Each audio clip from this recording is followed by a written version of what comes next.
শুধু যে বেঁচে আছি এজন্যই আলহামদুলিল্লাহ বলা হচ্ছে। শুধু বেঁচে আছে, আর কিছু লাগবে না আপনার, শুধু বেঁচে আছেন যে এই জন্যই আলহামদুলিল্লাহ।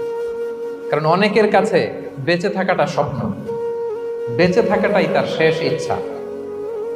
আপনি তো বাড়ি চান, গাড়ি চান, নারী চান, সম্পদ চান, এটা চান, ওটা চান, সব চান।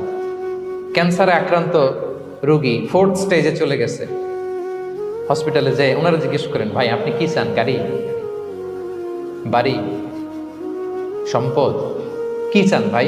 বলবে, ভাই আমি শুধু বাঁচতে চাই। 4th স্টেজে চলে গেছে, ক্যান্সারে আক্রান্ত, ও কি চায়? আপনার তো কিছুই নাই, আপনি আর আলহামদুলিল্লাহ বলবেন কেন? বেঁচে যে আছেন এটা তো আপনার মাথায় আসে না, যে এটাও যে একটা বড় নেয়ামত। এটা বুঝবেন তার সামনে দাঁড়ালে, যে বেঁচে থাকার জন্য স্ট্রাগল করে যাচ্ছে।